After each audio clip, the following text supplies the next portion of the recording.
Bhairab RAB office থেকে লোকজন গরু মাংসের এক কসাইকে ধরে নিয়ে গেছে।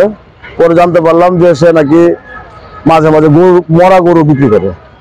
এখন বাস্তবতা হলো ভৈরবের প্রসিদ্ধ একটা বাজার, এটা সর্বোচ্চ মাংস বিক্রেতা গাছতলা ঘাট। এখন বাস্তবে আমরা কি মরা গরুই খাচ্ছি না জীবিত গরু খাচ্ছি জবাই করে, হালাল কি হারাম এটা তো আমরা টের পাচ্ছি না।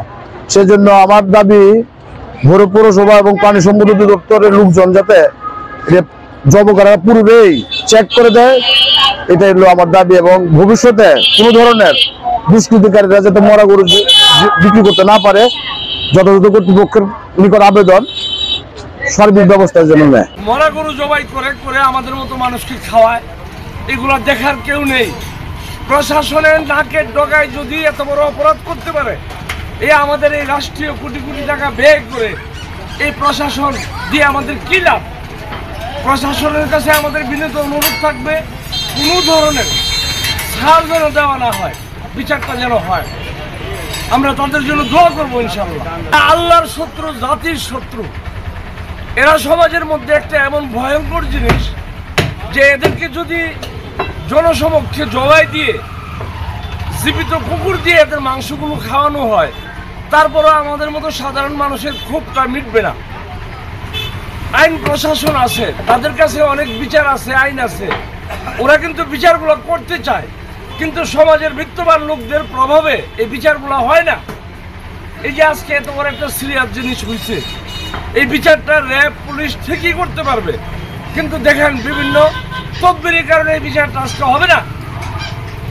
এইগুলো বিচার প্রশাসন বসে থেকে আমাদের সাধারণ জনগণের হাতে ছেড়ে দিবে, আমরা এগুলোকে জবাই করে কুকুর দিয়ে খাওয়াই ফেলবো। এমনিভাবেই বলছিলেন কিশোরগঞ্জের ভৈরব পৌর শহরের কমলপুর গাছতলাঘাট এলাকার এলাকাবাসীরা। 17 এপ্রিল বুধবার সকালে ভৈরব পৌর শহরের কমলপুর গাছতলাঘাট বাজারের ভৈরব গোস্ত হাউজে মরা গরুর গোস্ত বিক্রির অভিযোগে র্যাবের হাতে আটক হওয়া সোহেল নামে এক যুবক ঘণ্টাখানেক পরে অভিযুক্ত সোহেলকে উপজেলার কান্দিপাড়া গ্রামের অবসরপ্রাপ্ত সার্জেন্ট আতাউর রহমানের মাধ্যমে মুচলেকা দিয়ে ছাড়িয়ে নেওয়া হয় ক্যাম্প থেকে।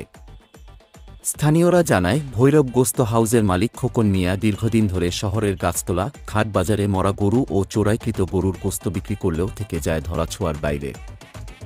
17 এপ্রিল বুধবার সকালে রেড 14 ভৈরব ক্যাম্পের সদস্যরা গোস্ত কিনতে এসে মরা গরুর গোস্ত বিক্রির সন্দেহে ভৈরব গোস্ত হাউজের কর্মচারী সোহেলকে আটক করে নিয়ে যায় বলে জানান প্রত্যক্ষদর্শীরা। ঘটনার খবর পেয়ে ঘটনাস্থলে গিয়ে দেখা যায় অভিযুক্ত গোস্তের দোকানটি বন্ধ। এ সময় স্থানীয় লোকজন ও প্রত্যক্ষদর্শীদের সাথে কথা বলে জানা যায়, বুধবার সকাল আনুমানিক 10:30টার দিকে র্যাব সদস্যরা ভৈরব গোস্ত হাউজের কর্মচারীকে আটক করে নিয়ে যায়। মালিকসহ অন্য কর্মচারীরা কৌশলে পালিয়ে যায়।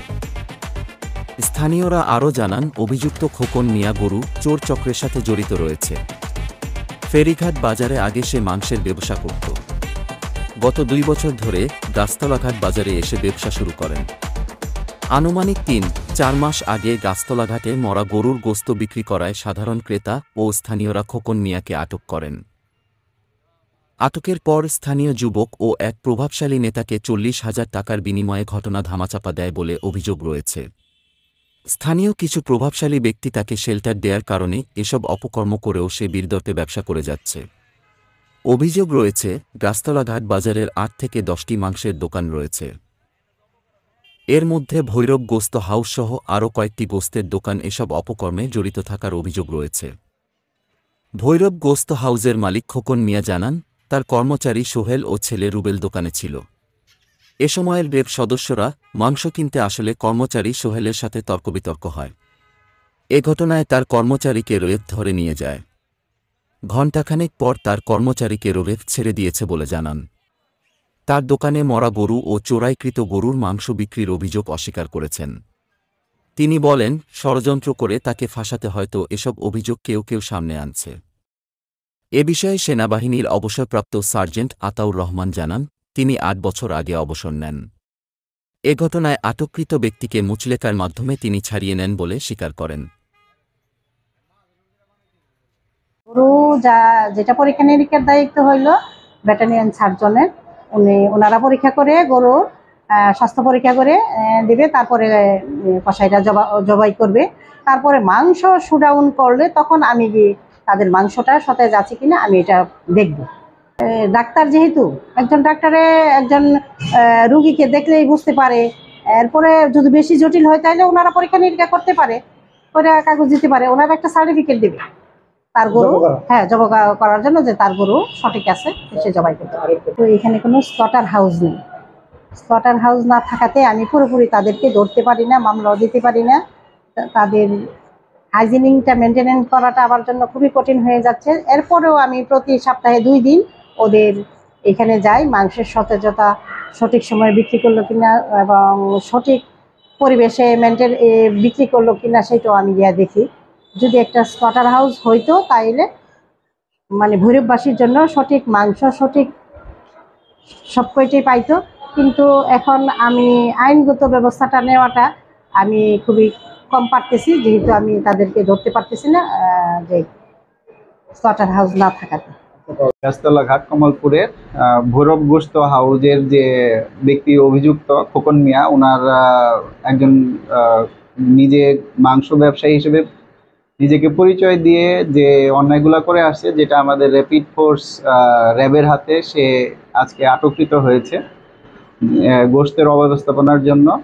প্রকৃতপক্ষে এই কাজটা দণ্ডনীয় অপরাধ এবং এই কাজ যেন ভবিষ্যতে না করতে পারে উপজেলা প্রাণী সম্পদ দপ্তর, উপজেলা প্রশাসনের সহায়তায় আমরা নিয়মিত তদারকি করব এবং উপজেলা প্রশাসনের সাথে আমরা সমন্বয় করে এই ভৈরববাসী সহ সকলকে অবগতির জন্য জানাচ্ছি, যারা এই ভবিষ্যতে এই কাজ করতে বিন্দুমাত্র চেষ্টা করবে উপজেলা প্রাণী সম্পদ দপ্তর এবং আমাদের উপজেলা প্রশাসনের সহায়তায় তাদের বিরুদ্ধে আইনগত ব্যবস্থা নেওয়া হবে। মানে কনজিউমেবলের ক্ষেত্রে আমাদের গরু এটা যে মানে বকনা না সার, অ্যান্টিমর্টামের পরবর্তীতে পোস্টমর্টামের যে সিল যেটা দিতে হয় সেটা সংশ্লিষ্ট আমাদের যারা স্যানিটারি ইন্সপেক্টর থাকে তাদের মাধ্যমে এটা পোস্টমর্টমের কার্যক্রমগুলো এনশিওর করতে হয়।